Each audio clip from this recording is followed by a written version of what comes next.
ഇന്ന് പുതുതായി 3 പേർക്കാണ് കോവിഡ് സ്ഥിരീകരിച്ചത്.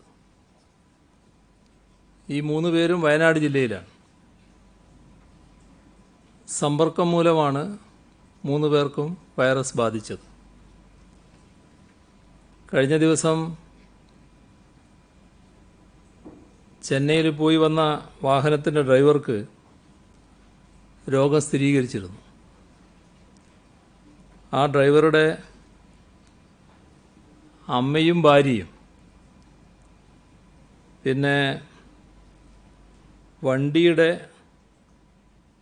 ക്ലീനറുടെ മകനും അങ്ങനെ 3 പേർക്കാണ് ഇപ്പോൾ രോഗബാധയുണ്ടായത്.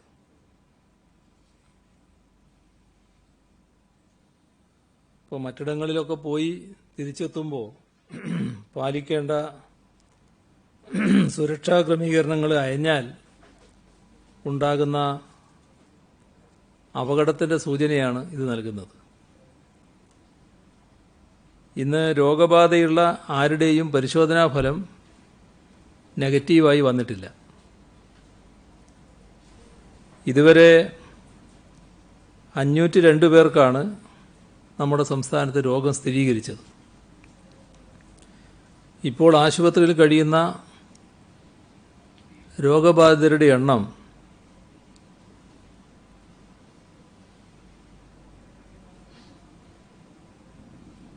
37. നിരീക്ഷണത്തിലുള്ളത് 21,342 പേര്. വീടുകളിൽ 21,034 പേര്.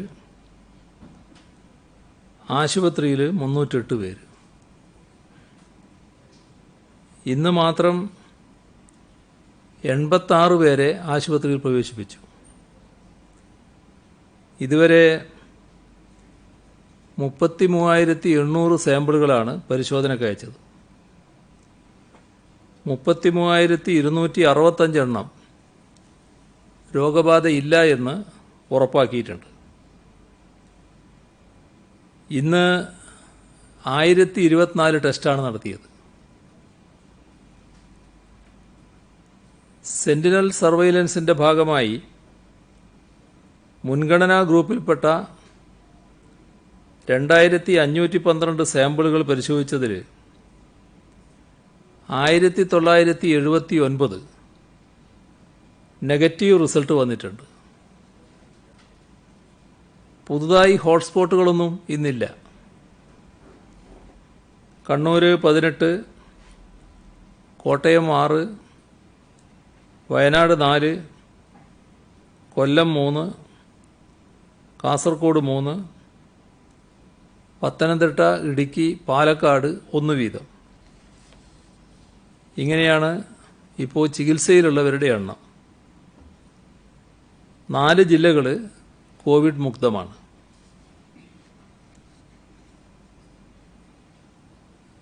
വിദേശ രാജ്യങ്ങളിൽ നിന്ന് നമ്മുടെ പ്രവാസി സഹോദരങ്ങൾ നാട്ടിലേക്ക് വരാനുള്ള നടപടികൾ കേന്ദ്ര ഗവൺമെൻറ് തുടക്കം കുറിച്ചിട്ടുണ്ട്. പക്ഷേ ആളുകളുടെ എണ്ണം താരതമ്യപ്പെടുത്തിയാൽ വളരെ കുറച്ച് പേരെ മാത്രമേ ആദ്യഘട്ടത്തിൽ കൊണ്ടുവരുന്നുള്ളൂ എന്നാണ് സൂചന. കിട്ടിയ വിവരമനുസരിച്ച് കേരളത്തിലെ കൊച്ചി, കോഴിക്കോട്, തിരുവനന്തപുരം വിമാനത്താവളങ്ങളിലായി ആദ്യത്തെ 5 ദിവസം എത്തിച്ചേരുക 2,250 പേരാണ്. ഇന്ത്യ ഗവൺമെൻറ് ആകെ കേരളത്തിലേക്ക് കൊണ്ടുവരുന്നത് 80,000 പേരെയാണ് എന്നും ഒരു വിവരമുണ്ട്. പക്ഷേ അടിയന്തരമായി നാട്ടിലെത്തിക്കേണ്ടവരുടെ മുൻഗണന നാം കണക്കാക്കിയതനുസരിച്ച് 1,69,136 പേര് വരും. തിരിച്ചു വരാൻ രജിസ്റ്റർ ചെയ്തവർ 4,42,000 പേരും വരും. ഇപ്പം നമ്മൾ മുൻഗണന കണക്കാക്കിയത് തൊഴിൽ നഷ്ടപ്പെട്ടവർ, തൊഴിൽ കരാർ പുതുക്കി കിട്ടാത്തവർ, ജയിൽ മോചിതർ, ഇവർക്കൊന്നും പിന്നെ അവിടെ നിൽക്കാൻ പറ്റില്ല. ഇവരെല്ലാം ഇങ്ങോട്ട് വരൽ മാത്രമേ മാർഗമുള്ളൂ. പിന്നെ ഗർഭിണികൾ, ലോക്ക്ഡൗണിൻ്റെ ഭാഗമായി മാതാപിതാക്കളിൽ നിന്നും വേറിട്ട് നിൽക്കുന്ന കുട്ടികൾ, വിസിറ്റ് വിസയിൽ പോയി കാലാവധി കഴിഞ്ഞവർ,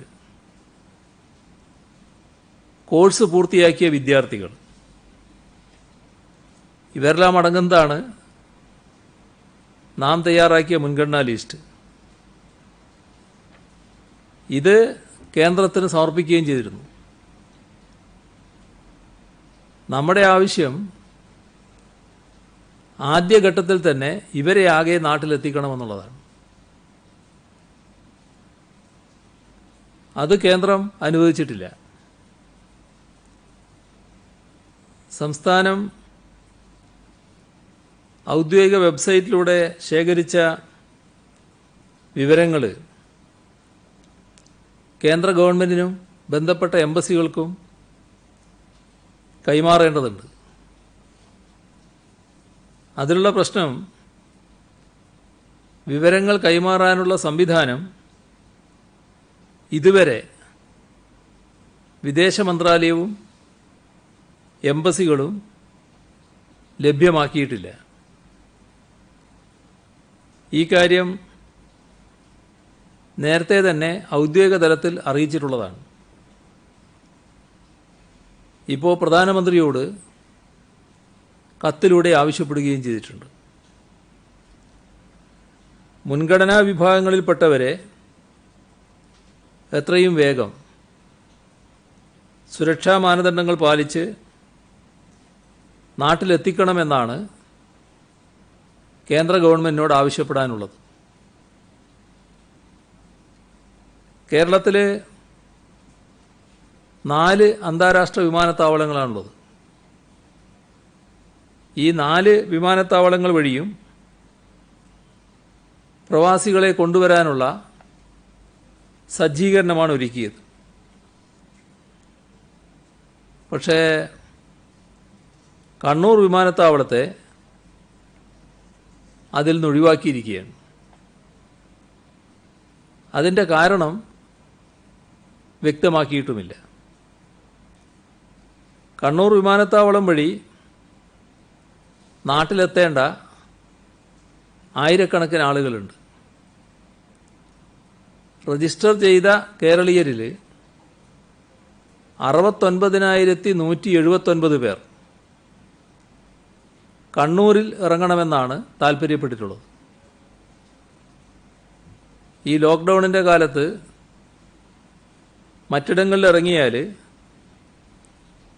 അവരുടെ യാത്രയിലും മറ്റുമുണ്ടാകുന്ന ബുദ്ധിമുട്ട് ഊഹിക്കാവുന്നതാണ്. ഈ കാര്യവും പ്രധാനമന്ത്രിക്ക് അയച്ച കത്തിൽ വിശദമായി ചൂണ്ടിക്കാണിച്ചു. കേന്ദ്ര ഗവൺമെൻറ് അറിയിച്ചതനുസരിച്ച് കൊറോണ വൈറസ് ബാധിച്ചിട്ടുണ്ടോ എന്ന പരിശോധന നടത്താതെയാണ് വിദേശ രാജ്യങ്ങളിൽ നിന്ന് വിമാനത്തിൽ ആളുകളെ എത്തിക്കുന്നത്. ഇത് വലിയ അപകടം സൃഷ്ടിക്കുന്ന രീതിയാണ്. ഒരു വിമാനത്തിൽ 200ഓളം പേരാണ് ഉണ്ടാവുക. അതിൽ 1-2 പേർക്ക് വൈറസ് ബാധയുണ്ടെങ്കിൽ യാത്രക്കാർ മുഴുവൻ പ്രശ്നത്തിലാകും. രാജ്യത്താകെ രോഗവ്യാപനത്തിന് ഇടയാക്കും. ഇത് രാജ്യത്താകെ വരുന്ന വിമാനങ്ങൾക്ക് ബാധകമായിട്ടുള്ള കാര്യമാണ്. കേരളത്തിൽ മാത്രമല്ല, എല്ലായിടങ്ങളിലും രോഗവ്യാപന സാധ്യത ഇത് വർദ്ധിപ്പിക്കുകയാണ് ചെയ്യുക. കേരളം പ്രവാസികളെ തിരിച്ചെത്തിക്കാൻ ചിട്ടയോടുകൂടിയ പദ്ധതിയാണ് ആവിഷ്കരിച്ചിട്ടുള്ളത്. എന്നാൽ അതിൽ ശ്രദ്ധിക്കേണ്ടത് ലോകവ്യാപകമായി അംഗീകരിക്കപ്പെട്ട സുരക്ഷാ മാനദണ്ഡങ്ങളുണ്ട്. ആ സുരക്ഷാ മാനദണ്ഡങ്ങളിൽ ഒരിളവും വരുത്തുന്നത് ശരിയല്ല, അത് അനുവദിക്കാനുമാവില്ല. വിദേശങ്ങളിൽ നിന്ന് നമ്മുടെ സഹോദരങ്ങൾ ഇവിടെ എത്തേണ്ടത് പ്രധാനമാണ്. എന്നാൽ ആളുകൾ വരുമ്പോൾ കോവിഡ് വ്യാപനം തടയുക എന്ന പ്രധാന ലക്ഷ്യത്തിൽ നിന്ന് വ്യതിചലിക്കാൻ പറ്റില്ല. ലോകം അംഗീകരിച്ച ആരോഗ്യ സുരക്ഷാ മാനദണ്ഡങ്ങൾ ലംഘിക്കപ്പെടുന്നത് ദൗർഭാഗ്യകരമാണ്. അതുകൊണ്ട് പ്രത്യേക വിമാനങ്ങളിൽ തിരിച്ചെത്തിക്കുന്നവരെ യാത്ര തിരിക്കും മുൻപ് തന്നെ പരിശോധന നടത്തണമെന്ന് കത്തിലൂടെ പ്രധാനമന്ത്രിയോട് ആവശ്യപ്പെട്ടു. ഇപ്പോൾ പ്രഖ്യാപിച്ച രീതിയിൽ വിമാനങ്ങൾ വന്നാൽ നേരത്തെ പറഞ്ഞതുപോലെ ആരെയും നേരെ വീടുകളിലേക്ക് അയക്കാൻ കഴിയില്ല. ചുരുങ്ങിയത് 7 ദിവസം ക്വാറന്റൈൻ വേണ്ടി വരും. എല്ലാവരും വിമാനത്തിൽ ആരൊക്കെ വരുന്നോ അവർ മുഴുവൻ സർക്കാർ ഒരുക്കുന്ന ക്വാറന്റൈനിൽ കഴിയണം. 7-ാം ദിവസമാണ് അവരുടെ കാര്യത്തിൽ PCR ടെസ്റ്റ് നടത്തുക. ആ ടെസ്റ്റിൽ നെഗറ്റീവായവരെ വീടുകളിലേക്ക് അയക്കും. PCR ടെസ്റ്റിൻ്റെ ഫലം പിറ്റേന്ന് തന്നെ കിട്ടും. പോസിറ്റീവായി ഫലം വന്നാൽ ചികിത്സക്കായി ആശുപത്രികളിലേക്ക് അയക്കും. വീടുകളിൽ പോകുന്നവർ തുടർന്നും ഒരാഴ്ചക്കാലം ക്വാറന്റൈൻ വീട്ടിൽ തുടരേണ്ടി വരും. നേരത്തെ ഇറ്റലിയിൽ നിന്നും ഇറാനിൽ നിന്നും ആളുകളെ കൊണ്ടുവന്നപ്പോൾ ഇന്ത്യൻ മെഡിക്കൽ സംഘം ആദ്യം അവിടങ്ങളിൽ പോയിരുന്നു. അവർ ടെസ്റ്റ് നടത്തിയിരുന്നു, വരേണ്ടവർ ടെസ്റ്റ് നടത്തിയിരുന്നു. വിമാനങ്ങളിൽ അടച്ചിട്ട യാത്രയാണ്. വൈറസ് വ്യാപന സാധ്യത വളരെ കൂടുതലാണ്. അതുകൊണ്ടാണ് ഇക്കാര്യത്തിൽ പുനഃപരിശോധന വേണമെന്ന് കേന്ദ്ര ഗവൺമെന്റിനോട് നാം ആവശ്യപ്പെടുന്നത്. ഇതുമായി ബന്ധപ്പെട്ട് നിരവധി തവണ നേരത്തെയും ആശയവിനിമയം നടത്തിയിരുന്നു. വിദേശത്ത് നിന്ന് വരുന്നവർക്ക് ക്വാറന്റൈനിൽ കഴിയുമ്പോൾ ആൻറ്റിബോഡി ടെസ്റ്റ് വ്യാപകമായി നടത്താൻ ഉദ്ദേശിക്കുന്നുണ്ട്. അതിനാവശ്യമായ കിറ്റ് ലഭ്യമാകേണ്ടതുണ്ട്. 2 ലക്ഷം ആൻറ്റിബോഡി ടെസ്റ്റ് കിറ്റിന് കേരളം ഓർഡർ നൽകിയിട്ടുണ്ട്. കൊച്ചി തുറമുഖം വഴിയും പ്രവാസികളെ കൊണ്ടുവരുന്നുണ്ട്. മാലിദ്വീപിൽ നിന്നും 2, UAE-യിൽ നിന്നും 1 കപ്പലുകൾ ഉടൻ വരുമെന്നാണ് അറിയുന്നത്. അതിനാൽ തുറമുഖത്തും ആവശ്യമായ സജ്ജീകരണം ഒരുക്കും. ഇത് സംബന്ധിച്ച് കൊച്ചി തുറമുഖ ട്രസ്റ്റുമായി ബന്ധപ്പെട്ട് ആവശ്യമായ ക്രമീകരണങ്ങൾ ഏർപ്പെടുത്തുന്നുണ്ട്. നാവികസേന അധികൃതരുമായി ചീഫ് സെക്രട്ടറി ഇക്കാര്യം സംസാരിച്ചിട്ടുമുണ്ട്. ഇങ്ങനെ കൊണ്ടുവരുന്നവരുടെ കൂട്ടത്തിൽ മറ്റ് സംസ്ഥാനക്കാരും ഉണ്ടായേക്കാം. അങ്ങനെയുണ്ടെങ്കിൽ അവരെ ബന്ധപ്പെട്ട സംസ്ഥാനങ്ങളിലേക്ക് അയക്കും. വിമാനത്താവളങ്ങളോടനുബന്ധിച്ചുള്ള ക്വാറന്റൈൻ കേന്ദ്രങ്ങളിൽ മാത്രമല്ല വിദേശത്ത് നിന്നെത്തുന്നവരെ താമസിപ്പിക്കുക. അവരുടെ സ്വന്തം പ്രദേശങ്ങൾക്കടുത്തുള്ള ക്വാറന്റൈൻ കേന്ദ്രങ്ങൾ ഇതിനായി ഉപയോഗിക്കും.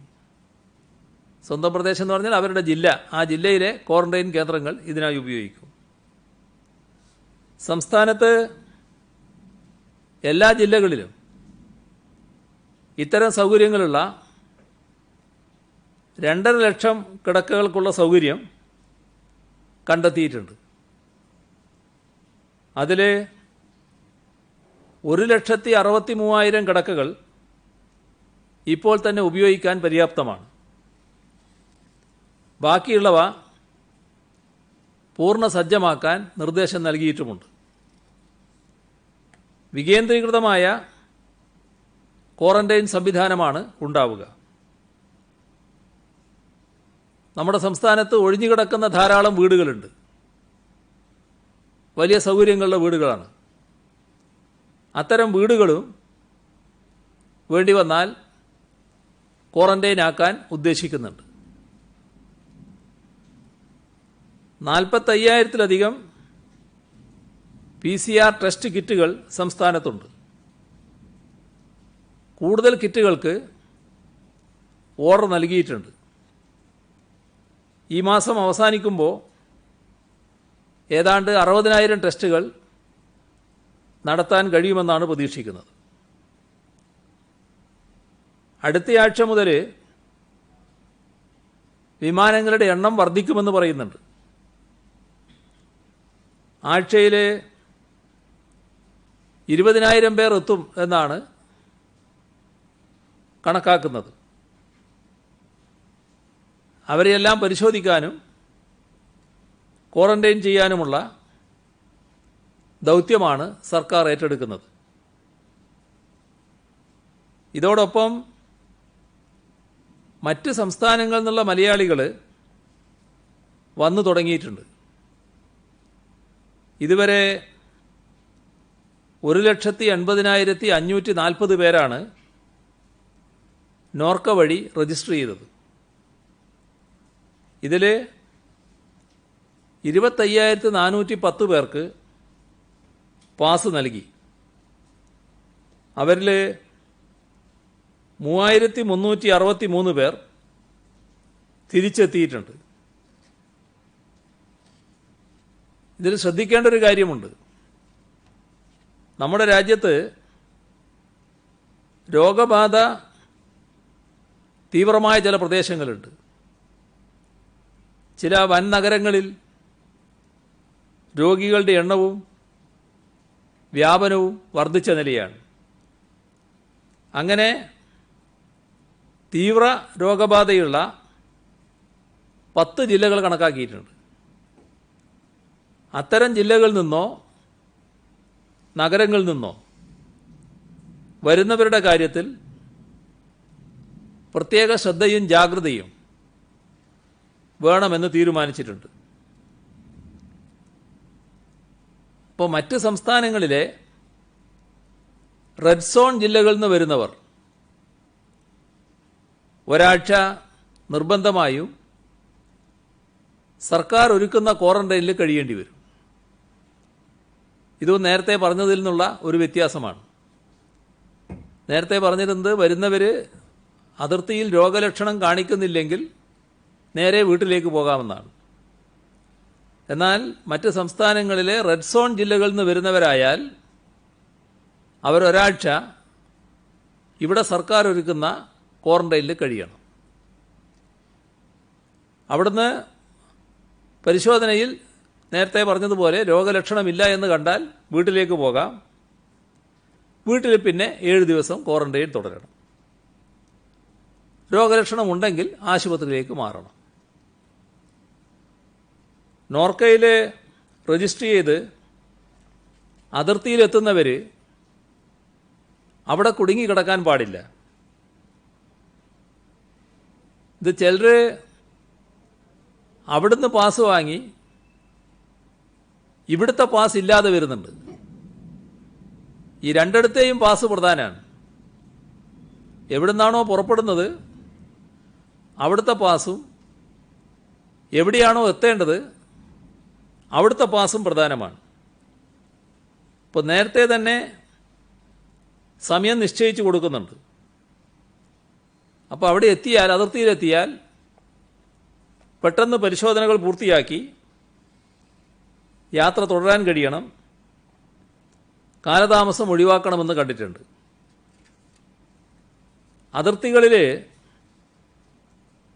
നിശ്ചയിക്കപ്പെട്ട ഉദ്യോഗസ്ഥർ മാത്രമേ പാടുള്ളൂ. ഇന്നലൊരു ദിവസമാണ് പരിപാടി ആരംഭിച്ചതെങ്കിലും അതിൻ്റെ ഭാഗമായുള്ള ചില അനുഭവങ്ങളുണ്ട്. അപ്പോൾ ഒരു സ്ഥലത്തും സ്വീകരണ പരിപാടിയൊന്നും വേണ്ട. ഉദ്യോഗസ്ഥരല്ലാത്ത ആരും അവിടെ ഉണ്ടാകേണ്ടതുമില്ല. ഒരു സ്വീകരണ പരിപാടിയും അനുവദിക്കുകയുമില്ല. മറ്റ് സംസ്ഥാനങ്ങളിൽ നിന്നുള്ള കേരളീയരെ തിരിച്ചെത്തിക്കാൻ ട്രെയിൻ ഏർപ്പെടുത്തുന്നതിനുള്ള ശ്രമം തുടരുകയാണ്. അതിൽ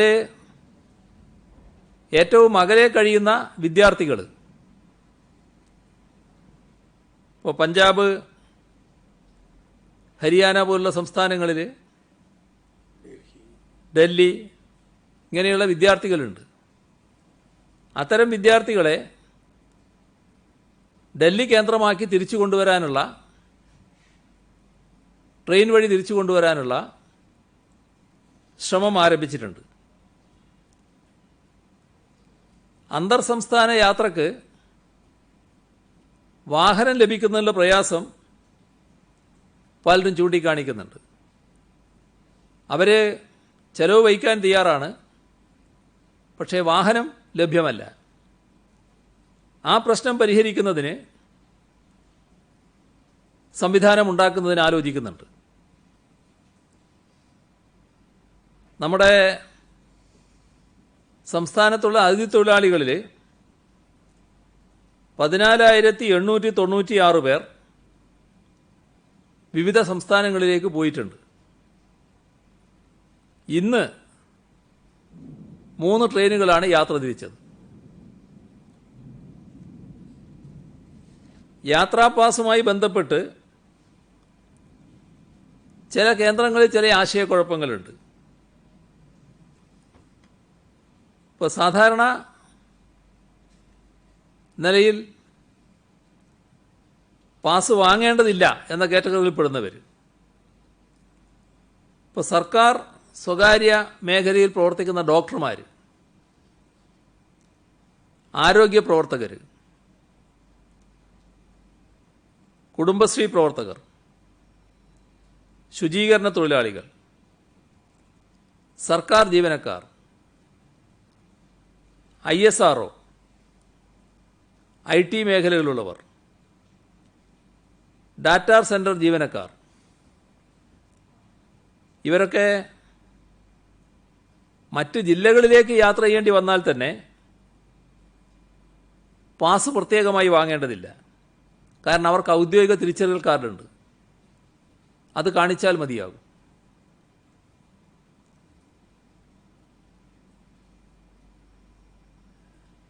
വൈകുന്നേരം 7 മണി മുതൽ അടുത്ത ദിവസം രാവിലെ 7 മണി വരെയുള്ള യാത്രാ നിരോധനവും ഇവർക്ക് ബാധകമല്ല. അവശ്യ സർവീസ് വിഭാഗത്തിൽപ്പെടാത്തവർക്കാണ് അത് ബാധകമാവുക. വളരെ അത്യാവശ്യമുള്ള മെഡിക്കൽ ആവശ്യങ്ങൾക്കല്ലാതെ വൈകുന്നേരം 7 മണി മുതൽ രാവിലെ 7 വരെ യാത്ര പാടില്ല. അതായത് ജനങ്ങൾ അനാവശ്യമായി പുറത്തിറങ്ങുന്നത് തടയുക തന്നെയാണ് ഉദ്ദേശം. അതിനാണ് ഈ നിയന്ത്രണം. അത്യാവശ്യ കാര്യങ്ങൾക്ക് സഞ്ചരിക്കാനാണ് പോലീസ് പാസ് സംവിധാനം. ഹോട്ട്സ്പോട്ട് മേഖലകളിലേക്ക്, ഇപ്പോഴത്തെ കണ്ടെയ്ൻമെൻറ് സോൺ, ആ മേഖലകളിലേക്ക് പോലീസ് പാസ് നൽകില്ല. എല്ലാ ദിവസവും ജില്ല വിട്ടുപോയി വരുന്നതിന് പാസ് ലഭിക്കില്ല. ജില്ലാന്തര യാത്രകൾക്ക് തടസ്സമില്ല. നേരത്തെ അതിനത് വ്യക്തമാക്കിയിട്ടുണ്ട്. താമസിക്കുന്ന പോലീസ് സ്റ്റേഷൻ അതിർത്തി എവിടെയാണോ ആ പോലീസ് സ്റ്റേഷനിൽ അപേക്ഷ കൊടുത്താൽ ആവശ്യമായ പാസ് ലഭിക്കും. സംസ്ഥാനത്ത് നിർമ്മാണ പ്രവർത്തനങ്ങൾക്ക് അനുമതി നൽകിയിട്ടുണ്ട്. എന്നാൽ പല സാധനങ്ങൾക്കും അമിത വില ഈടാക്കുന്നുണ്ട് എന്നാണ് പരാതി. നേരത്തെ കയ്യിലുള്ള സ്റ്റോക്കാണ് ഇപ്പോൾ വിൽക്കുന്നത്. ഇപ്പോൾ കുറച്ച് നാൾ വിൽപ്പന നടക്കാത്തത് കൊണ്ട് ആ നടക്കേണ്ട ഘട്ടത്തിൽ നടക്കാത്ത കാര്യത്തിൽ അപ്പോൾ കിട്ടേണ്ടിയിരുന്ന ലാഭം കൂടി ഈ വിൽപ്പനയിലൂടെ സമ്പാദിച്ച് കളയാമെന്ന് ചിന്തിക്കരുത്. ആരും അമിതവില ഈടാക്കാൻ പാടില്ല. അത് തടയാൻ നടപടിയെടുക്കും. നിർമ്മാണ പ്രവർത്തനങ്ങൾ കണ്ടെയ്ൻമെൻറ് സോണുകളിൽ മാത്രമേ ഇപ്പോൾ ആരംഭിക്കുന്നതിന് തടസ്സമുള്ളൂ. മറ്റെല്ലായിടങ്ങളിലും നേരത്തെ പ്രഖ്യാപിച്ച നിർമ്മാണ പ്രവർത്തനങ്ങൾ തുടരാം. മുടങ്ങിക്കിടക്കുന്ന നിർമ്മാണ പ്രവർത്തനങ്ങളുണ്ട്. അത്തരം കാര്യങ്ങൾക്ക് ബന്ധപ്പെട്ട അനുവാദം നൽകണം. വീട് നിർമ്മാണമടക്കമുള്ള സ്വകാര്യ നിർമ്മാണ പ്രവർത്തനങ്ങളുണ്ട്. അതിന് ഒരു തടസ്സവുമില്ല. ഇപ്പോൾ ഒരു പരിശോധനയിൽ കാണുന്നത് 25% താഴെ മാത്രമേ അത്തരം നിർമ്മാണ പ്രവർത്തനങ്ങൾ ആരംഭിച്ചിട്ടുള്ളൂ എന്നാണ്. അപ്പോൾ അത് അനുമതിയുടെ പ്രശ്നമാണ്. അനുമതി നൽകുന്നതിന് യാതൊരു തടസ്സവും ഇക്കാര്യത്തിലില്ല. അതിഥി തൊഴിലാളികൾ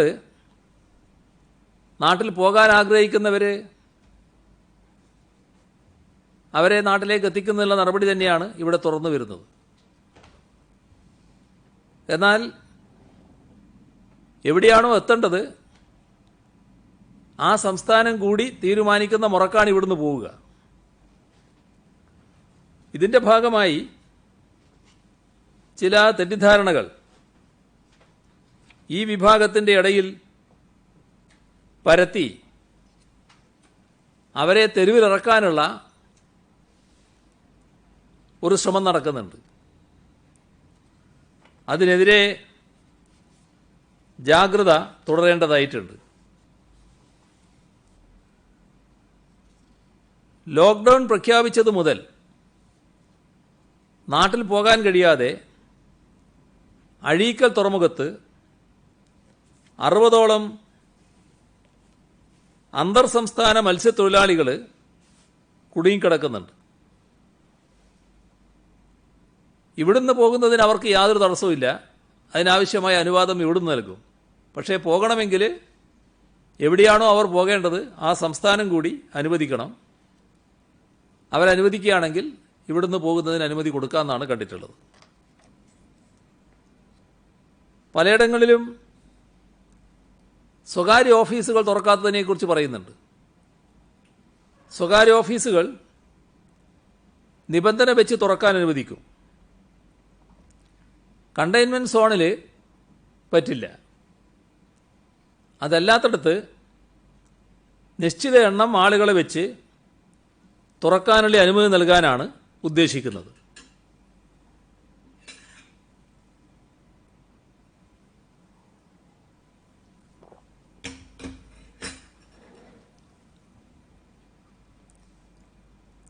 വാഹനങ്ങളുടെ കാര്യത്തിൽ ഒറ്റ ഇരട്ട നമ്പർ നിങ്ങളെല്ലാവരും ചോദിക്കുന്ന കാര്യമാണല്ലോ.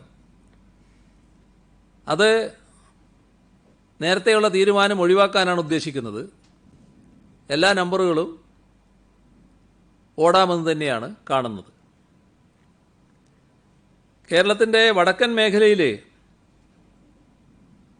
ചെങ്കല്ല് നിർമ്മാണ മേഖലയ്ക്ക് ആവശ്യമുള്ള കാര്യമാണ്. ഇതിൽ ചെങ്കൽ വെട്ടുന്നതിന് നിയന്ത്രണം ഈ ഘട്ടത്തിൽ ഒഴിവാക്കുകയാണ്. സംസ്ഥാനം വിട്ടുള്ള യാത്രക്ക് പുറപ്പെടുന്ന സംസ്ഥാനത്തിൻ്റെയും എത്തിച്ചേരുന്ന സംസ്ഥാനത്തിൻ്റെയും പാസ്സാണ് നിർബന്ധമായി വേണ്ടത്. അപ്പോൾ ചില കാര്യങ്ങൾ അതിനിടയിൽ വരുന്ന സംസ്ഥാനങ്ങളുണ്ടാവും. അവരുടെ പാസ് വാങ്ങൽ ഈ ആളുകൾക്ക് വിഷമായിരിക്കും. അത് അപ്രായോഗികമാണ്. അപ്പോൾ അത് കേന്ദ്ര സർക്കാരിൻ്റെ ശ്രദ്ധയിൽപ്പെടുത്തുന്നുണ്ട്. എവിടുന്നാണോ പുറപ്പെടുന്നത്, എവിടെയാണോ എത്തേണ്ടത്, ആ രണ്ട് സംസ്ഥാനങ്ങളും പാസ് നൽകുക. സഞ്ചരിക്കേണ്ട റൂട്ട് വേണമെങ്കിൽ അതിൽ കാണിക്കാം, അത് ആവശ്യമാണെങ്കിൽ. ഏതായാലും ഇടക്കുള്ള സംസ്ഥാനങ്ങൾ ഈ രണ്ട് പാസും ഉണ്ടായാൽ അനുവദിക്കുന്ന നിലയുണ്ടാവണം. ISROയിലെ ജീവനക്കാർ സാധാരണ സുരക്ഷാ മാനദണ്ഡങ്ങൾ അനുസരിച്ച് അവരുടേതായ സ്ഥാപനത്തിൻ്റെ ബസ്സുകളിൽ യാത്ര ചെയ്യാവുന്നതാണ്. അവരുടെ സ്വന്തം ബസ്സാണ്, അതിൽ യാത്ര ചെയ്യുന്നതിന് തടസ്സമില്ല. COVID-19 പ്രതിരോധം ശക്തിപ്പെടുത്താൻ സംസ്ഥാനത്ത് 980 ഡോക്ടർമാരെ 3 മാസ കാലയളവിലേക്ക് നിയമിക്കും. കേരളത്തിന് പുറത്തുള്ള മലയാളികൾ മടങ്ങിയെത്തുന്നതിന് മുൻപ് ചികിത്സാരംഗം കൂടുതൽ ശക്തിപ്പെടുത്താനാണിത്. മാത്രമല്ല, മഴക്കാലം കൂടി വരികയാണ്. അപ്പോൾ നിരവധി പേർക്ക് ഒരേ സമയം ചികിത്സ നൽകേണ്ട സാഹചര്യം വന്നേക്കാം.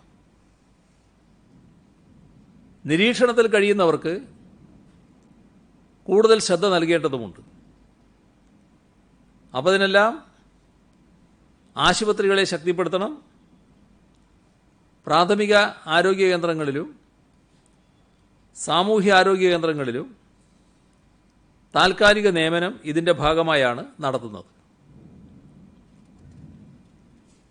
നമ്മുടെ ആരോഗ്യ സംവിധാനത്തിൻ്റെ മികവിൽ സ്വകാര്യ ആശുപത്രികൾ വഹിക്കുന്ന പങ്ക് വളരെ വലുതാണ്.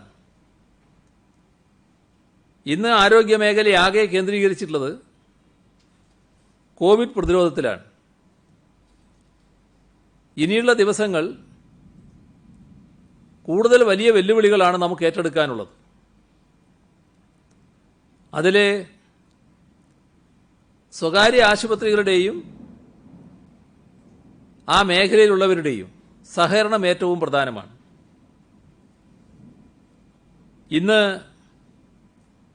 സ്വകാര്യ മേഖലയിലെ ആശുപത്രി മാനേജ്മെൻറ്റുകളുമായി ഒരു വീഡിയോ കോൺഫറൻസ് നടത്തുകയുണ്ടായി. ഇതിനുള്ള പദ്ധതിയാണ് അതിൽ ചർച്ച ചെയ്തത്. രാജ്യത്തിന് പുറത്തുനിന്നും അകത്തുനിന്നും മലയാളികൾ വരികയാണ്. രോഗപ്രതിരോധത്തിന് കൂടുതൽ സൗകര്യം വേണ്ടിവരും. സർക്കാർ മേഖലയും സ്വകാര്യ മേഖലയും ഒന്നിച്ചു നിന്ന് പ്രവർത്തിക്കേണ്ട ഘട്ടമാണിത്. നേരത്തെ തന്നെ പല സ്വകാര്യ ആശുപത്രികളും അവരുടെ സൗകര്യം പൊതുകാര്യത്തിനായി വിട്ടു നൽകാമെന്ന് അറിയിച്ചിട്ടുണ്ട്. അപ്പോൾ സർക്കാർ സ്വകാര്യ മേഖലകളിലെ ഡോക്ടർമാർ ഒരുമിച്ച് പ്രതിരോധ പ്രവർത്തനങ്ങൾ ഏർപ്പെടുന്ന രീതി വരണം. ശരിയായ ഏകോപനത്തോടെ വികേന്ദ്രീകൃത രീതിയിലാണ് ഇക്കാര്യങ്ങൾ മുന്നോട്ട് പോകേണ്ടത്. ഇതിന് പഞ്ചായത്ത് അടിസ്ഥാനത്തിൽ തന്നെ മോണിറ്ററിംഗ് സംവിധാനം വേണം. ഡോക്ടർമാർ, നഴ്സുമാർ, പാരാമെഡിക്കൽ സ്റ്റാഫ് എല്ലാം ചേർന്നുള്ളൊരു സംയുക്ത നീക്കമാണ് ഉദ്ദേശിക്കുന്നത്. പ്രായമായവർ, മറ്റ് വിവിധ രോഗങ്ങൾ ബാധിച്ചവർ, വിദേശത്തു നിന്നും രാജ്യത്ത് സംസ്ഥാനത്തിന് പുറത്തു നിന്നും വന്നവർ, ഇങ്ങനെയുള്ളവരുമായൊക്കെ ഡോക്ടർമാർക്ക് സംവദിക്കാൻ ടെലിമെഡിസിൻ സംവിധാനം ഉറപ്പുവരുത്തും. ഈ സംവിധാനത്തിലേക്ക് വരാൻ തയ്യാറാകുന്ന ഡോക്ടർമാരുടെ ലിസ്റ്റ് പഞ്ചായത്ത് അടിസ്ഥാനത്തിൽ തയ്യാറായിരിക്കും. നേരത്തെ പറഞ്ഞതാണ്, രോഗിയെ ഡോക്ടർക്ക് കാണണമെങ്കിൽ അതിനുള്ള സംവിധാനവും ഏർപ്പെടുത്തും.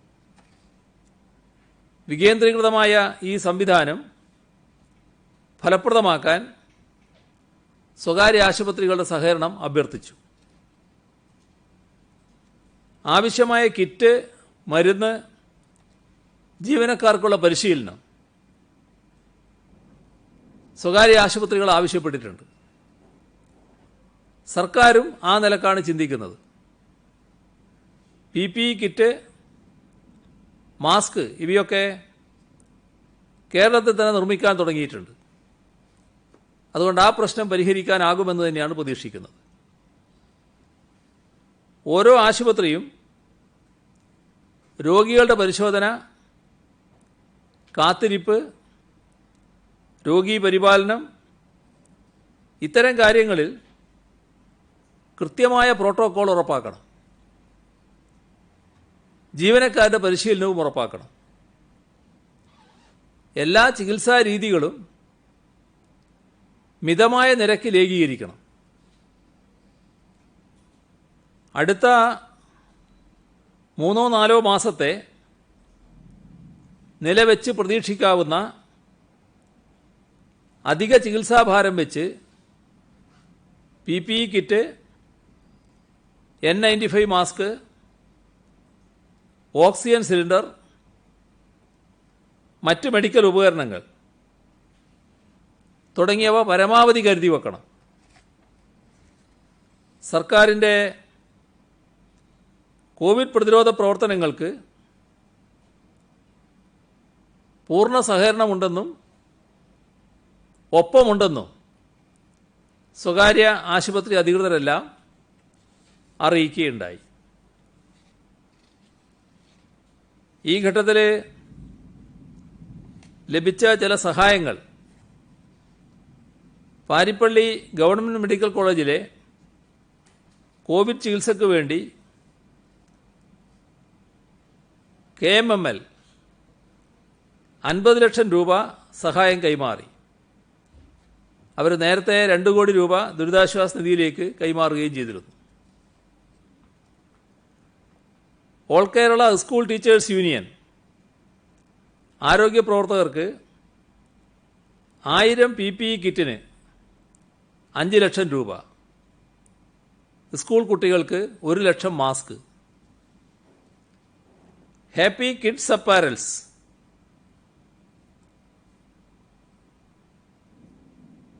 പ്രസവ ആവശ്യങ്ങൾക്കായി വരുന്ന സംസ്ഥാനത്തെ 700 അമ്മമാർക്കും കുട്ടികൾക്കും വേണ്ട മാസ്ക്, ബേബി ടവൽ ഇവയെല്ലാം വിതരണം ചെയ്യുമെന്ന് അറിയിച്ചിട്ടുണ്ട്.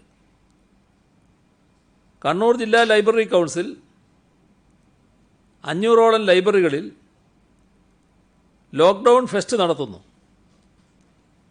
ലൈബ്രറി കൗൺസിൽ 1 ലക്ഷം മാസ്ക് വിതരണം ചെയ്യുന്നു. കേരളത്തിലെ IT ജീവനക്കാരുടെ ക്ഷേമ സംഘടന പ്രോഗ്രസീവ് ടെക്കീസ് 70 PPE കിറ്റുകളും മറ്റ് സുരക്ഷാ ഉപകരണങ്ങളും കൈമാറി.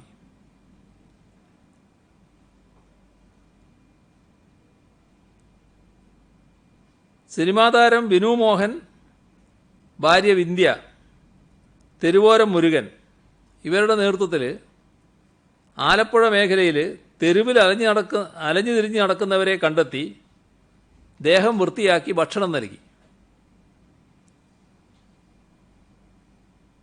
ദാറുൽ ഹിദായ ഇസ്ലാമിക് യൂണിവേഴ്സിറ്റിക്ക് കീഴിലുള്ള മട്ടന്നൂരിലെ ഉളിയിലെ സ്ഥാപനം ക്വാറന്റൈൻ ആവശ്യങ്ങൾക്ക് വിട്ടു നൽകുമെന്ന് അറിയിച്ചിട്ടുണ്ട്.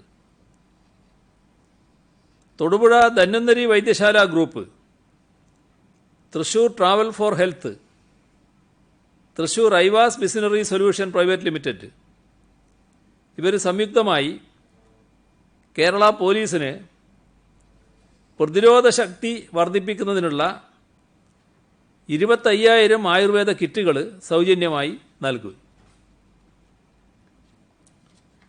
ദുരിതാശ്വാസ നിധിയിലേക്ക് സംഭാവന നൽകിയവരാണ്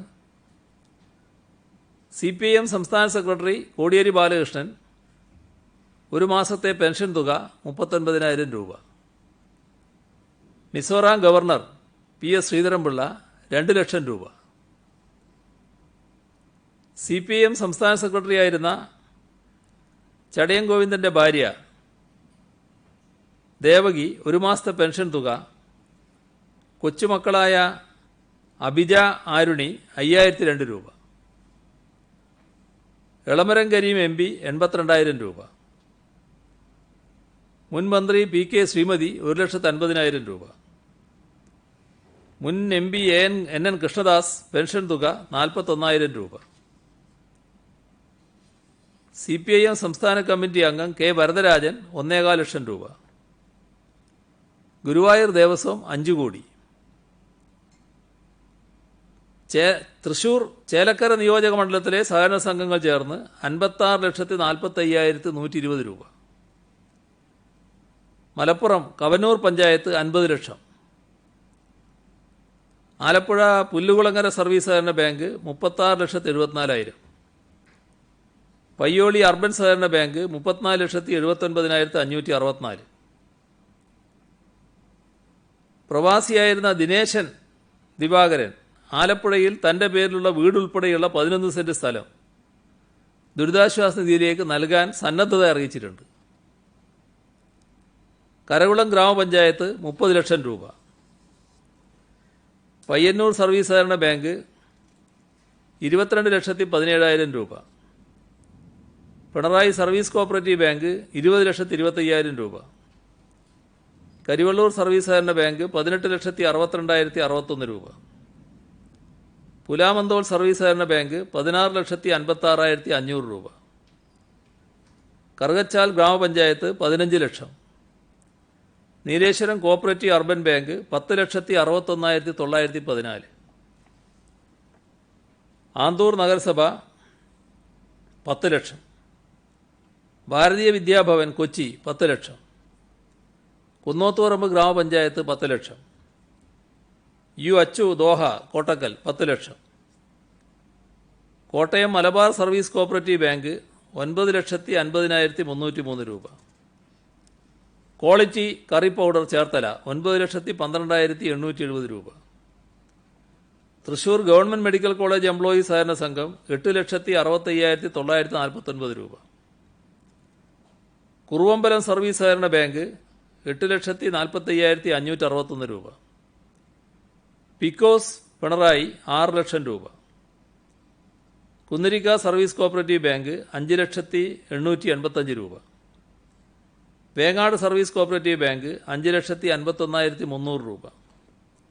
all India association of central excise gazetted executive officers Kerala unit 5 lakh രൂപ. എരുവട്ടി വനിതാ ബാങ്ക് 1,15,000 രൂപ. പിണറായി ക്ഷീരസംഘം 1 ലക്ഷം രൂപ. കോട്ടയം വനിതാ ബാങ്ക് 30,000 രൂപ. ചിറക്കുനി വനിതാ ബാങ്ക് 65,000 രൂപ. പാതിരിയാട് വനിതാ ബാങ്ക് 63,300 രൂപ. ISRO പെൻഷനേഴ്സ് അസോസിയേഷൻ ആദ്യ ഗഡു 5 ലക്ഷം രൂപ. കേരള പോലീസ് പെൻഷനേഴ്സ് അസോസിയേഷൻ സംസ്ഥാന കമ്മിറ്റി 5 ലക്ഷം രൂപ. Cardiological society of India Kerala ഘടകം 5 lakh. All India association of central excise gazetted executive officers Kerala unit 5 lakh. All India post and RMS pensioners association 5 lakh. Cultural institutions pensioners association 5 lakh. Hydel tourism ജീവനക്കാർ 5 ലക്ഷം. അഖില ഭാരത അയ്യപ്പ സേവാ സംഘം 5 ലക്ഷം.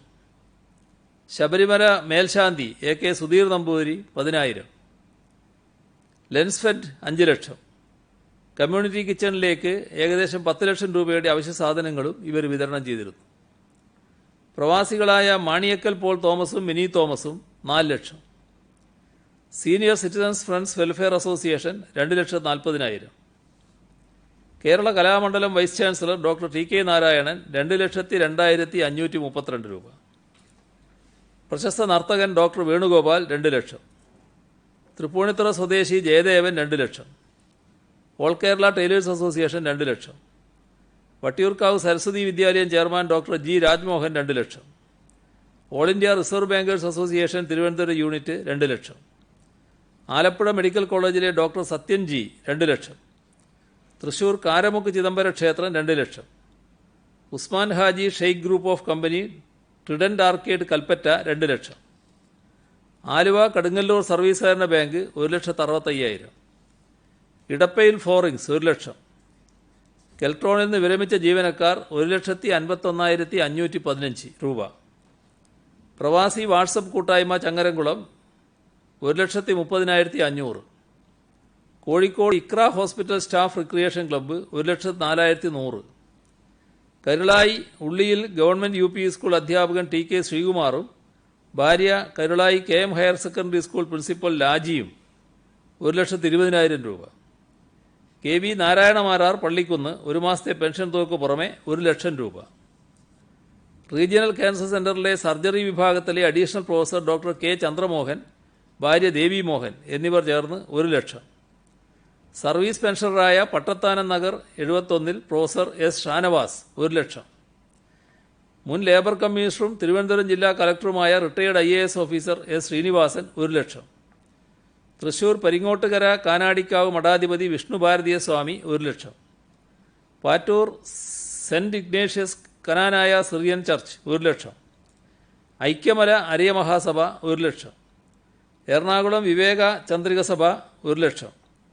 VVS fresh and fine outlet director Shabu 1,01,000 രൂപ.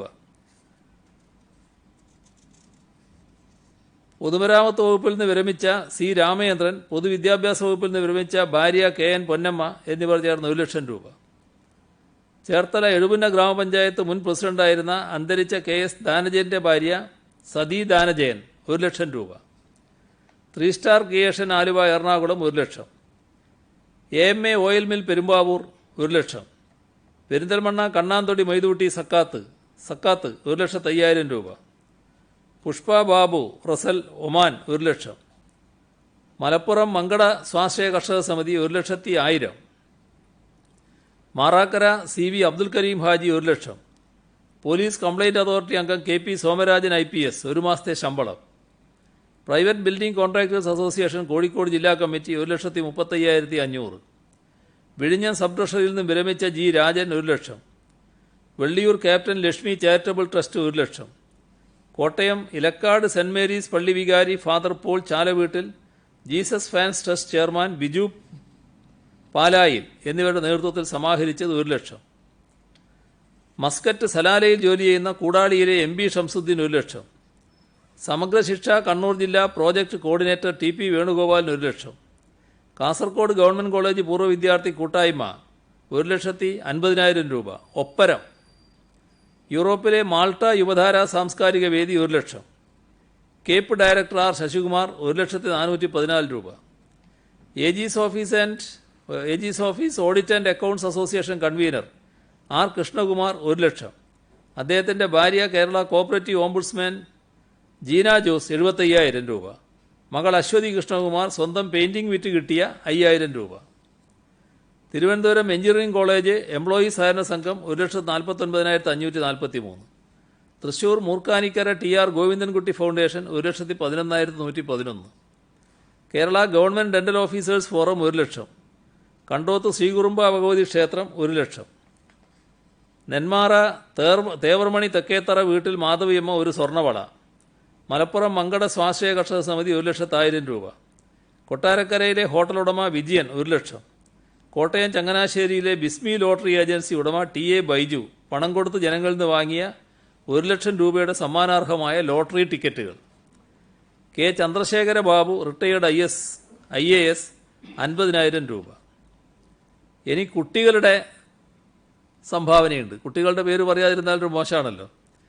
Manjeri 7ാം class വിദ്യാർത്ഥിനി അനാമിക തൻ്റെ കമ്മൽ ദുരിതാശ്വാസ നിധിയിലേക്ക്. കൊട്ടാരക്കര ഭവാനി കലാവേദിയിലെ കുട്ടികൾ 15,001. അബുദാബി ഇന്ത്യൻ സ്കൂൾ വിദ്യാർത്ഥിനികളായ ഗായത്രി സലീഷ്, ഹിരണ്യ സലീഷ് 10,000. മലപ്പുറം തിരൂരങ്ങാടിയിലെ മിഷാൽ മുഹമ്മദ് ഭിന്നശേഷി പെൻഷനിൽ നിന്നും 10,000. പാലാ അന്തിനാട് ആകാശ് കൃഷ്ണ, ആര്യൻ കൃഷ്ണ, അക്ഷര 10,000. വട്ടിയൂർക്കാവ് സരസ്വതി വിദ്യാലയത്തിലെ വിദ്യാർത്ഥി കാരുണ്യ കൂട്ടായ്മ പ്രതിമാസം 10,000 രൂപ വീതം ഈ അധ്യയന വർഷം മുഴുവൻ നൽകാൻ തീരുമാനിച്ചിട്ടുണ്ട്. ആദ്യ ഗഡു കൈമാറി. പോത്തങ്കോട് കുളപ്പാറ ഐശ്വര്യയിൽ ദക്ഷിണ VS ലാലും വിഷ്ണു VS ലാലും 9,250. കാസർഗോഡ് അജാനൂർ ഫഫ മറിയം 6,000. വെള്ളായണി കുഴിവിള ഗൗരീശങ്കരത്തിൽ ആദിത്യൻ അനന്തിക 6,004 രൂപ. Kanichukulangara VNSS SN trust central school Devanarayanan Devasree Suresh 5,500. Valappad Bharatiya Vidyabhavan സ്കൂളിലെ 10ാം ക്ലാസ് വിദ്യാർത്ഥിനി നതാഷ പത്മ 8,200. കരുനാഗപ്പള്ളി ഇടക്കുളങ്ങര അശ്വതിയിൽ ശ്രീനിഷ 5,000. പയ്യന്നൂർ കണ്ടോത്ത് സിവിൽ പോലീസ് ഓഫീസറായിരുന്ന മൈച്ച രവീന്ദ്രന്റെ മക്കൾ അമൽ, അനൽ 5,000. പിണറായിലെ ഷഹിൻഷാ സ്കോളർഷിപ്പ് തുക 4,000 രൂപ. Neerkunnam STV government UP school ലഹരിവിരുദ്ധ കൂട്ടായ്മ തണൽ 3,945. സനികദേവ് കോഴിക്കോട് പ്രസന്റേഷൻ 3,000 രൂപ. മുംബൈയിൽ താമസിക്കുന്ന മലയാളി 8ാം ക്ലാസ്സുകാരി പ്രിയാഞ്ചി B ഷാ 3,001 രൂപ. തൃശൂർ ചാഴൂരിലെ ചുള്ളിപ്പറമ്പിൽ സജീവൻ മകൻ സൗരവ് 2 മാസത്തെ ഭിന്നശേഷി പെൻഷൻ. രാമന്തളി ബെഡ്സ് സ്കൂൾ വിദ്യാർത്ഥി ഹരികൃഷ്ണൻ 1,500 രൂപ. കാഞ്ഞിരപ്പള്ളി എടകുന്നം മേരി മാതാ പബ്ലിക് സ്കൂൾ 2ാം ക്ലാസ് വിദ്യാർത്ഥി ശ്രീദേവേസ് ചാലിൽ 1,030 രൂപ. അലിന Robert Vazhuthacaud Carmel girls HSS 500 രൂപ. തമന്ന നസീർ ശ്രീകാര്യം 478. അരുണാചൽ പ്രദേശിൽ താമസിക്കുന്ന മലയാളികൾ ഹേമന്ത് കൃതാർത്ഥ 430. പുതുപ്പള്ളി എറിയാട് ഗവൺമെന്റ് UP സ്കൂളിലെ 2ാം ക്ലാസ് വിദ്യാർത്ഥിനി എലിസബത്ത് സൂസൻ സുനിൽ 2,002. കുമാരി ആർദ്ര പരിയാരം 3,000. പ്രാർത്ഥന പ്രമോദ് ചെങ്ങന്നൂർ 2,500. പള്ളിക്കര കല്ലിങ്കാലിൽ മറിയം ഷിഹാന സഹോദരൻ മുഹമ്മദ് KC 2,000 രൂപ. തിരുവനന്തപുരം ചാല KK മാർക്കറ്റ് റോഡിന് സമീപം സുഹ ഫാത്തിമ 1,100 രൂപ. മീര മിലാൻ അജിത്ത് 60,000 രൂപ. അങ്ങനെ വലിയൊരു ലിസ്റ്റാണ്. ഈ കുട്ടികളാകുമ്പോൾ വായിക്കാതിരുന്നാലൊരു മോശമാണല്ലോ. അപ്പോൾ സമയം കുറച്ചായി എന്ന് മാത്രം. ഇത്രയാണ് ഇന്ന് പറയാനുള്ളത്.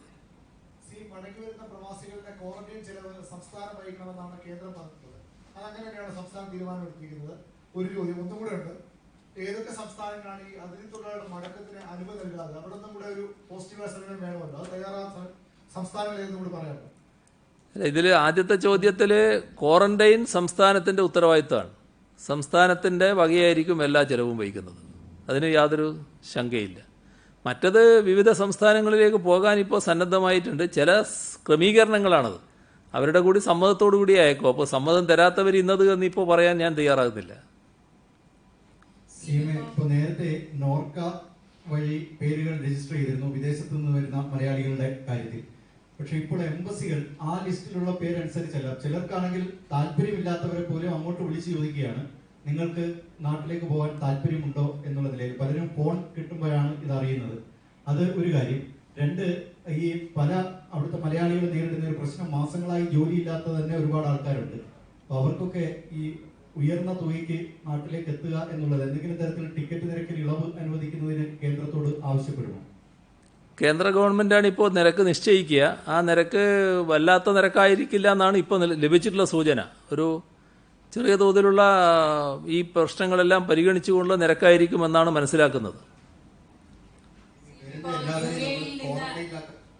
മടങ്ങി വരാൻ വേണ്ടി 15,000 രൂപയാണ് എയർ ഇന്ത്യ ടിക്കറ്റ് നിരക്കായിട്ട് പ്രവാസികളെ അറിയിച്ചിരിക്കുന്നത് എന്നാണ് പറയുന്നത്. ഇത് പലർക്കും, പ്രത്യേകിച്ച് ശമ്പളം ഇല്ലാതെ നിൽക്കുന്നവർക്കും തൊഴിലാളികൾക്കും താങ്ങാൻ പറ്റുന്നതിനപ്പുറമാണ്. അപ്പോൾ ഇത് ബുദ്ധിമുട്ടുള്ളവർക്കെങ്കിലും ഈ തുക ഒഴിവാക്കി കൊടുക്കുന്ന കാര്യം സംസ്ഥാനം കേന്ദ്രത്തോട് ആവശ്യപ്പെടുമോ? കേന്ദ്ര ഗവൺമെന്റ് പൂർണ്ണമായിട്ട് ഒഴിവാക്കി കൊടുക്കുന്ന സാഹചര്യം നല്ലത് തന്നെയാണ്. ഇത്തരം ആളുകൾക്ക്, വരുമാനമില്ലാത്തവർ, കുറച്ച് നാളായിട്ട് വരുമാനമില്ലാത്തവർ, പിന്നെ ലേബർ ക്യാമ്പിൽ തൊഴിൽ നഷ്ടപ്പെട്ടിരിക്കുന്നവർ, അങ്ങനെയുള്ളവർക്ക് സ്വാഭാവികമായിട്ടും ഇത് പ്രയാസങ്ങൾ ഉണ്ടാക്കും. അത് സ്വാഭാവികമായും കേന്ദ്ര സർക്കാർ ചിന്തിക്കേണ്ട ഒരു കാര്യമാണ്. അത് നേരത്തെ തന്നെ സർക്കാർ ആ പ്രശ്നങ്ങൾ ഉന്നയിച്ചിട്ടുമുണ്ട്. വരുന്ന ആൾക്കാരെല്ലാം നമ്മൾ ക്വാറന്റൈൻ ചെയ്യാൻ വേണ്ടി തീരുമാനമെടുത്തിട്ടുണ്ട്. നമ്മൾ നേരത്തെ ഇറക്കിയ ഒരു മാർഗനിർദ്ദേശ പ്രകാരമാണെങ്കിൽ വരുന്നവർ ആവശ്യപ്പെടുന്നെങ്കിൽ സ്വന്തം നിലയ്ക്ക് ഹോട്ടലിലോ റിസോർട്ടിലോ അവർക്ക് ക്വാറന്റൈൻ സംവിധാനം ഒരുക്കുന്നതിന് നേരത്തെ ഒരു മാർഗനിർദ്ദേശം ഇറക്കിയത്. ആ തീരുമാനത്തിൽ ഇപ്പോഴും മാറ്റമുണ്ടോ? ആ തീരുമാനം അങ്ങനെ തന്നെയാണോ? ഇപ്പോൾ മാറ്റമുണ്ട്. അതായത് നേരത്തെ ഉള്ള നില അവിടെ ഒരു പരിശോധന നടത്തി രോഗമില്ലാത്തവരെയാണ് ഈ ഫ്ലൈറ്റുകളിൽ കൊണ്ടുവരുന്നത്. ഇപ്പോൾ അങ്ങനൊരു പരിശോധനയുടെ ഭാഗം അല്ലാതെ വരുമ്പോൾ എല്ലാവരും വരും. അപ്പോൾ എല്ലാവരും വരുമ്പോൾ നമ്മളെല്ലാവരെയും രോഗബാധിതരാണോ എന്ന് പരിശോധിക്കാൻ നിർബന്ധിതരാണ്. അപ്പോൾ അതുകൊണ്ട് തന്നെ അവർക്ക് അവരുടേതായ സ്വതന്ത്രമായ സ്ഥലത്ത് പോയി താമസിക്കാൻ പറ്റില്ല.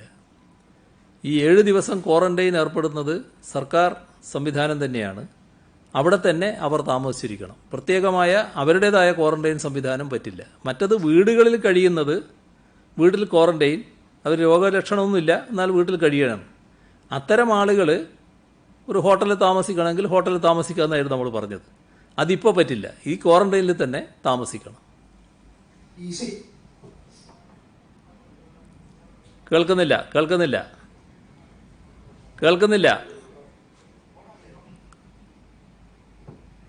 ഹലോ സിഎം, ഇപ്പൊ ഒരുപാട് പൈസ കൊടുത്ത കണക്കെല്ലാം പറഞ്ഞല്ലോ. ഈ വിവിധ DCC അധ്യക്ഷന്മാര് 10 ലക്ഷം രൂപയുടെ ചെക്കുമായിട്ട് കളക്ടറേറ്റുകളിൽ കയറിറങ്ങി നടക്കുക. പക്ഷെ പൈസ കളക്ടർമാര് വാങ്ങിക്കുന്നതെന്നാണ് അവർ പരാതി. അവരടുത്ത് പൈസ ഇല്ലാന്ന് ഞാൻ ഒരിക്കലും പറഞ്ഞിട്ടില്ല. അത് ഇവിടെ സംസ്ഥാന ഗവൺമെന്റ് ആരുടെയും പൈസ കൊടുക്കുന്നില്ല. അതുകൊണ്ട് തന്നെ സംസ്ഥാന ഗവൺമെന്റ് ഇതുമായി ബന്ധപ്പെട്ടൊരു പൈസ ആരിൽ നിന്നും വാങ്ങാനും തയ്യാറാകുന്നില്ല. ഈ കാര്യങ്ങളെല്ലാം കേന്ദ്ര ഗവൺമെന്റാണ് നിർവഹിക്കുന്നത്. കേന്ദ്ര ഗവൺമെന്റിന്റെ ബാധ്യതയിൽപ്പെട്ടതാണ്. അതുകൊണ്ട് സംസ്ഥാന ഗവൺമെന്റ് അതിലൊരു കക്ഷിയായി ചേരാനില്ല. അവരെ കയ്യിലുള്ള പൈസ അവരെ കയ്യിൽ തന്നെ നിൽക്കട്ടെ. സംസ്ഥാന ഗവൺമെന്റ് ഇപ്പോൾ വാങ്ങാൻ സന്നദ്ധമല്ല. എങ്ങനെ?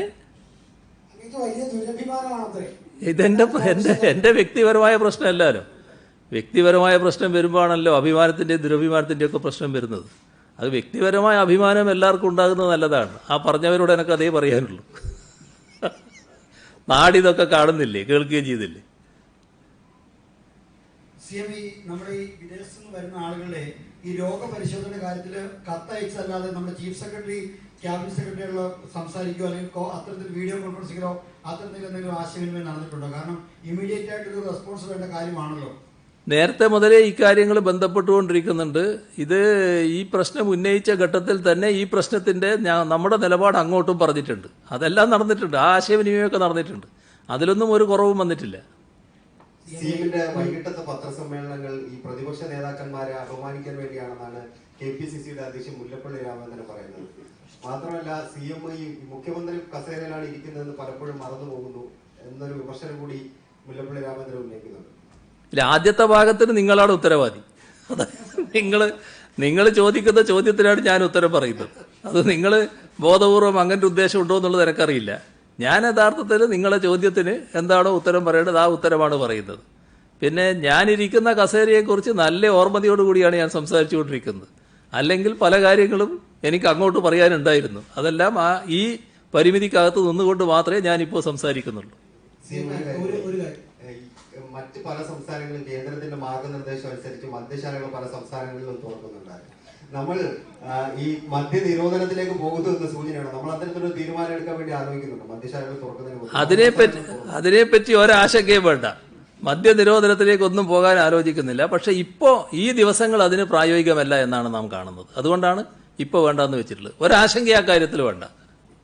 ഈ ചില ജില്ലകൾക്ക് പുറത്തായി പലപ്പോഴും പല സർക്കാർ ജീവനക്കാരും ഇപ്പോൾ ഈ ലോക്ക്ഡൌൺ കാരണം കുടുങ്ങി കിടക്കുകയാണ്. അവർക്ക് പലർക്കും ഇപ്പോൾ ഈ സർക്കാർ ജീവനക്കാർക്ക് ഇവിടെ വരാൻ കഴിയുന്നില്ല എന്നൊരു പരാതിയുണ്ട്. അപ്പൊ അവരുടെ ഇപ്പൊ വരാൻ കഴിയാത്തത് കാരണം അവരുടെ ഇത് അവധിയായി പരിഗണിക്കുമോ, അല്ല അതിനുവേണ്ടി എന്തെങ്കിലും പ്രത്യേക ഗവൺമെന്റ് ഓർഡർ ഇറങ്ങുമോ എന്നുള്ളതാണ് ഒരു ചോദ്യം. രണ്ട്, ഈ RD ഏജന്റുമാർക്ക് ഈ അവരുടെ കയ്യിലുള്ള പണം പോസ്റ്റ് ഓഫീസിൽ അടയ്ക്കാൻ വേണ്ടി മാസത്തിൽ ഏതെങ്കിലും ഒരു ദിവസം അനുവദിക്കാൻ കഴിയുമോ എന്നൊരു ആവശ്യം കൂടി ഉയർന്നു വന്നിട്ടുണ്ട്. അത് കഴിഞ്ഞ ദിവസം പറഞ്ഞല്ലോ രണ്ടാമത്തെ ചോദ്യത്തിന്. ഒരു ആഴ്ചയിൽ ഒരു ദിവസം അതിന് പ്രത്യേകമായിട്ട് അനുവദിക്കും പോസ്റ്റ് ഓഫീസിൽ അടക്കുന്നതിന് എന്ന് പറഞ്ഞിട്ടുണ്ട് നേരത്തെ. അതിനകത്ത് പ്രശ്നമില്ല. ആദ്യത്തതിന് ഒരു കേസിന്റെയും പ്രശ്നമാണ് അതിന് വരുന്നത്. അവരെന്തിനു പോയതാണ്, എന്താണ് സാഹചര്യം എന്നൊക്കെ മനസ്സിലാക്കി മാത്രമേ തീരുമാനം എടുക്കാൻ പറ്റൂ. അതിന്റെ ഭാഗമായി തീരുമാനങ്ങൾ എടുക്കുക. UAE അടക്കമുള്ള വിദേശ രാജ്യങ്ങളിൽ തൊഴിൽ മേഖലകളെല്ലാം തുറന്ന് പ്രവർത്തിച്ചു തുടങ്ങി. ഇപ്പൊ ലോക്ക്ഡൌണിന് മുമ്പ് ഇവിടെ എത്തിയ ലേബർ വിസക്കാരുണ്ട്, അവരെ കാലാവധി തിരിച്ചു പോകാൻ നിൽക്കുന്നവരുണ്ട്. അവരെ തിരിച്ചെത്തിക്കാൻ എന്തെങ്കിലും സംവിധാനം ഈ ഘട്ടത്തിൽ ആലോചിക്കുന്നുണ്ടോ? ഇതോ കേന്ദ്ര ഗവൺമെന്റ് ശ്രദ്ധയിൽപ്പെടുത്തിയിട്ടുണ്ട്. ഇങ്ങനെ കുറേ ആളുകളുണ്ട്, അവർക്ക് തിരിച്ചു പോകേണ്ടതുണ്ട് എന്നുള്ളത്. പക്ഷെ അവർ അതിന് സന്നദ്ധമായി എന്ന് അത്തരമൊരു വിവരം പൂർണ്ണമായിട്ട് കിട്ടിയിട്ടില്ല ഈ രാജ്യങ്ങൾ. അതുകൂടി നമുക്ക് പരിശോധിച്ച് വേണ്ട കാര്യങ്ങൾ ചെയ്യാം. സിഎം, പ്രധാനമന്ത്രിക്ക് അയച്ച കത്തില് ഈ UAE ഉൾപ്പെടെയുള്ള രാജ്യങ്ങളിലേക്ക് ഇന്ത്യൻ മെഡിക്കൽ സംഘങ്ങളെ വിടണമെന്ന് ആവശ്യപ്പെട്ടിട്ടുണ്ടോ? ഈ പ്രവാസികൾ വരുന്ന രാജ്യത്ത് തന്നെ മെഡിക്കൽ പരിശോധന വേണം എന്നങ്ങ് പറഞ്ഞല്ലോ. അപ്പൊ ആ തരത്തിലുള്ള ക്രമീകരണങ്ങളാണോ സംസ്ഥാനം ആവശ്യപ്പെട്ടിരിക്കുന്നത്? ഇറ്റലിയിലും ഇറാനിലും നേരത്തെ നമ്മൾ ഈ പരിശോധന നടത്തിയതാണ്. ആ കാര്യം നമ്മൾ കത്തിൽ പറഞ്ഞിട്ടുണ്ട്. ആ പരിശോധനകൾ ആ തരത്തിൽ നമ്മൾ നടത്താൻ സന്നദ്ധമാണ്. ആ രാജ്യങ്ങൾ നടത്തുന്നില്ലെങ്കിൽ നമ്മളെ സംഘം പോയി നടത്തണമെന്ന് തന്നെയാണ് നമ്മൾ ആവശ്യപ്പെട്ടിട്ടുള്ളത്. അത് തന്നെയാണ് നമ്മൾ നേരത്തെ പറയുന്നത്. സിഎം, ഈ വാഹനങ്ങളുടെ അറ്റകുറ്റപ്പണിക്കുള്ള വർക്ക്ഷോപ്പുകൾ, വാഹനങ്ങളുടെ ഷോറൂം എന്നിവ തുറക്കാൻ അനുമതി നൽകിയിട്ടുണ്ട്. എന്നാൽ ഈ സർവീസിംഗ് സെന്ററുകൾക്ക് ഇതുവരെ അനുമതി നൽകിയിട്ടില്ല. അതുകൂടി അനുമതി നൽകുന്നത് കാരണം പല വാഹനങ്ങളുടെയും സർവീസിംഗ് ഡേറ്റ് കഴിഞ്ഞു പോയ അവസ്ഥയുണ്ടായിട്ടുണ്ട്. അതൊക്കെ ഇതിന്റെ ഭാഗമായിട്ട് നമുക്ക് അനുവദിക്കാം. അതിലൊന്നും വേറെ പ്രത്യേക പ്രശ്നങ്ങളില്ല.